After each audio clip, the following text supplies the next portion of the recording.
Cryptocurrencies are based on a special field of mathematics called cryptography. Cryptography is the study of how to secure communication, and it's about two really important things: masking information so it can be hidden in plain sight, and verifying a piece of information's source. Cryptography underpins so many of the systems around us, and it's so powerful that at times the US government has actually classified it as a weapon. During World War II, breaking crypto systems like Enigma was critical to decoding enemy transmissions and turning the tide of the war. Today, anyone with a modern web browser is running a pretty sophisticated crypto system. It's what we use to secure our interactions on the internet. It's what makes it safe for us to type our passwords in and to send financial information to websites. So what the banks used to give us, trustworthy digital money transfer, we can now get with a clever application of cryptography. And this means that we don't have to rely on the banks anymore to secure our transactions. We can do it ourselves. Bitcoin is based on the very same idea that the Yap used, this collective global knowledge of transfers. In Bitcoin, I spend by transferring Bitcoin, and I get paid when someone transfers Bitcoin to me. Imagine that we had this magic paper. So the way that this paper works is I can give you a sheet of it, and if you write something on it, it'll magically appear on my piece as well. Now, let's say we just give everyone this paper, and everyone writes down the transfers that they're doing in the Bitcoin system.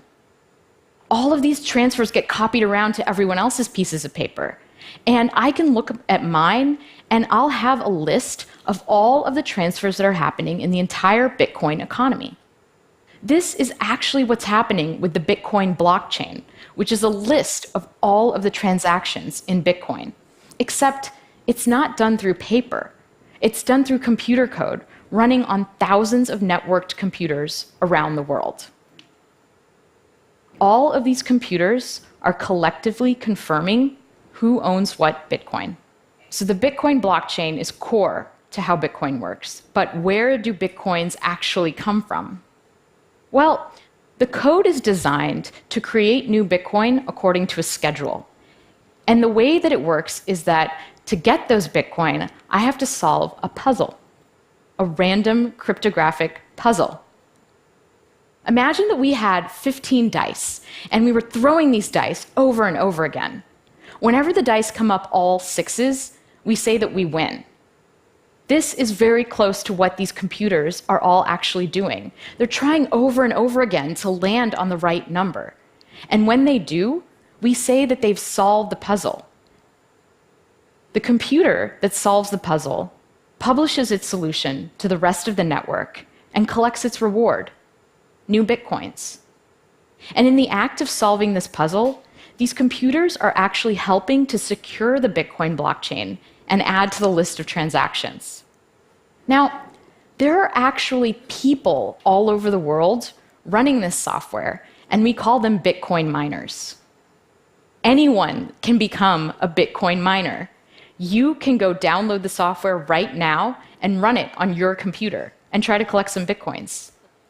I can't say that I would recommend it because right now, the puzzle is so hard and the network is so powerful that if I tried to mine Bitcoin on my laptop, I probably wouldn't see any for about 2 million years.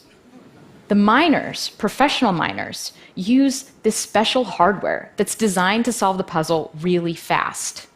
Now, the Bitcoin network and all of this special hardware, there are estimates that the amount of energy it uses is equivalent to that of a small country.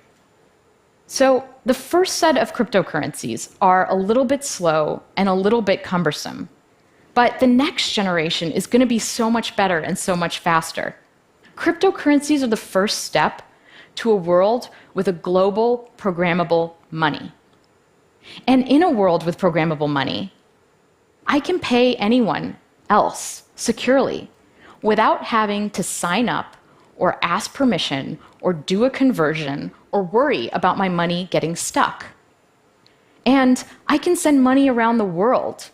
This is a really amazing thing.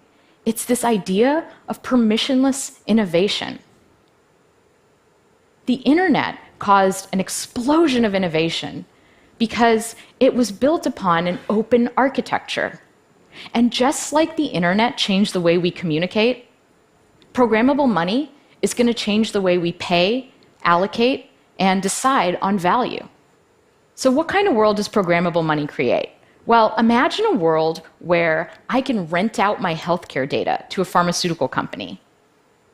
They can run large-scale data analysis and provide me with a cryptographic proof that shows that they're only using my data in a way that we agreed, and they can pay me for what they find out.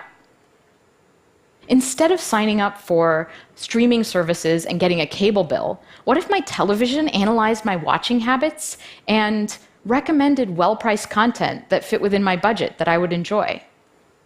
Imagine an internet without ads, because instead of paying with our attention when we view content, we just pay. Interestingly, things like micropayments are actually going to change the way security works in our world.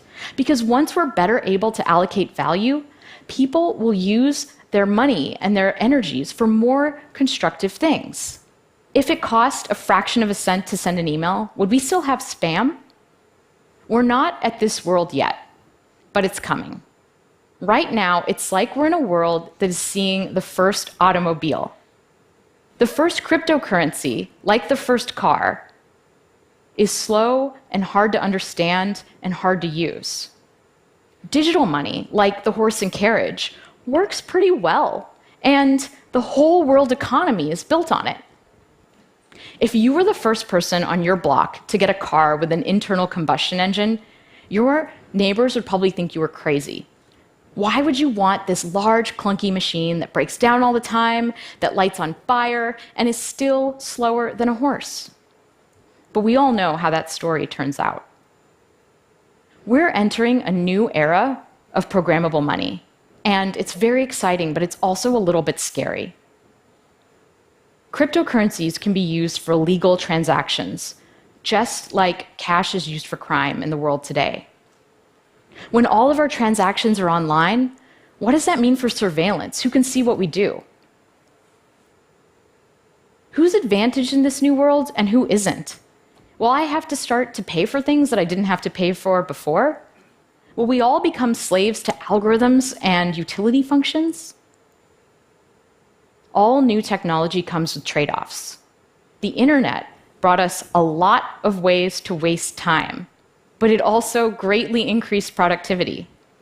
Mobile phones are annoying because they make me feel like I have to stay connected to work all the time, but they also help me stay connected to friends and family.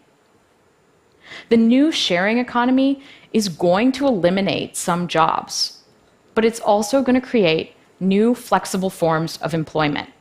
With programmable money, we decouple the need for large, trusted institutions from the architecture of the network. And this pushes innovation in money out to the edges where it belongs. Programmable money democratizes money. And because of this, things are going to change and unfold in ways that we can't even predict. Thank you.